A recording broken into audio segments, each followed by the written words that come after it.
एक big giant शख्स नजर आता है जिसे देखकर सोफी काफी ज्यादा डर जाती है, जिस वजह से सोफी भागकर वापस बेड पर आ जाती है। अब क्योंकि सोफी ने उस जायंट को देख लिया होता है, जिस वजह से वो बिग जायंट शख्स सोफी को पकड़ लेता है, क्योंकि वो सोफी को वहां छोड़कर अपने लिए प्रॉब्लम क्रिएट नहीं करना चाहता था। जिसके बाद वो सोफी को माउंटेन्स और रिवर्स से होते हुए उसे अपनी दुनिया में ले आता है। इस दुनिया में सिर्फ बिग जायंट दानव जो कि इंसानों की तरह दिखते थे वही लोग वहाँ रहते थे। उस घर में उसी जायंट की तरह घर के सभी ऑब्जेक्ट भी काफी बड़े होते हैं। अभी वो जायंट यानी BFG उस छोटी सी बच्ची को तवे पर रखकर उसे बताता है कि उसे बहुत ही तेज भूख लगी है, वो काफी टाइम से भूखा है। BFG की इस बात से सोफी काफी ज्यादा डर जाती है, क्योंकि उसे लग रहा होता है कि ये बड़ा दानव मारकर उसे ही खा जाएगा। सोफी की इस बात पर BFG उसे बताते हैं कि मुझे किसी भी इंसान को खाना बिल्कुल पसंद नहीं, मैं सिर्फ वेजिटेबल्स को ही खाता हूँ, क्योंकि मैं एक वेजिटेरियन जायंट हूँ।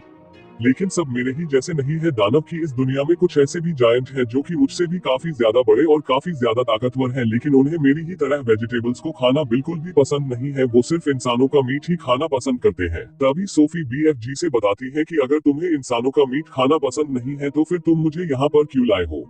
जिस बात पर BFG उसे बताते हैं कि तुमने मुझे इंसानों की दुनिया में देख लिया था, और अगर तुम इसके बारे में किसी को भी बता देती तो हम जायंट के लिए खतरा और बढ़ जाता है, क्योंकि इंसान को इस जगह के बारे में मालूम होते ही वो यहाँ पर आकर मुझे और मेरे जैसे दिखने वाले सभी जायंट को मार देंगे, जिस वजह से मैं तुम्हें वहीं पर छोड़ने का इतना बड़ा रिस्क बिल्कुल भी नहीं ले सकता था। इस वजह से मुझे तुम्हें यहाँ पर लाना पड़ा। तभी बिग जायंट यानी BFG उस बैग से एक बोतल निकालते हैं जिसमें ड्रीम्स यानी ख्वाब होते हैं, और साथ ही वो ओल्ड BFG सोफी की एक बुक निकालते हैं जो कि असल में एक स्टोरी बुक होती है। BFG उस बुक को रीड करने लगते हैं, जिस वजह से सोफी को नींद आने लगती है और वो सो जाती है। अभी वो जायंट बोतल से एक ड्रीम निकालता है, लेकिन उसी दौरान सोफी की आंख खुल जाती है। सोफी देखती है कि BFG बेड पर सो रहे हैं, जिस वजह से सोफी को घर से बाहर आने का अच्छा मौका मिल जाता है। इसीलिए सोफी घर से बाहर आ जाती है, लेकिन तभी उसे एक बिग जायंट मॉन्स्टर यानी दानव पकड़ लेता है और वो सोफी को पकड़कर उसे खा जाता है। लेकिन तभी सोफी की आंख खुल जाती है, यानी सोफी ने जो कुछ भी देखा था वो असल में उसका एक ख्वाब होता है। BFG उसे बताता है कि मैंने ये ख्वाब तुम्हें इस वजह से दिखाया ताकि तुम यहाँ से भागने के बारे में थिंक भी न करो। तभी वहाँ पर एक और काफी बड़ा दानव आ जाता है जो कि BFG से भी काफी ज्यादा बड़ा होता है। वो क्रिएचर वहाँ पर BFG से पार्टी कराने आया होता है, क्योंकि उसके हाथ पर चोट लग गई होती है। तभी उस जायंट को BFG के घर पर किसी इंसान के होने का एहसास होता है, यानी उसे BFG के घर पर इंसान के मौजूद होने की स्मेल आ रही होती है। तभी उस जायंट को सोफी भी देख लेती है, जिस वजह से वो एक वेजिटेबल के अंदर छिप जाती है, और जब वो जायंट उस वेजिटेबल को स्मेल करता है तो उसे उस सब्जी से बहुत ही अच्छी स्मेल आती है, जिस वजह से वो बड़ा दानव उस वेजिटेबल को खाने का डिसाइड करता है। लेकिन इससे पहले कि वो जायंट उस सब्जी को खा पाता, उससे पहले ही BFG उस जायंट को बताता है कि ये एक वेजिटेबल है और तुम्हें तो सब्जियां खाना तो पसंद ही नहीं है, तुम तो मीट खाते हो। BFG की इस बात पर उस जायंट को ये याद आ जाता है कि उसे सब्जियां तो पसंद ही नहीं है, जिस वजह से वो उस सब्जी को वहीं पर फेंक कर वहां से चला जाता है।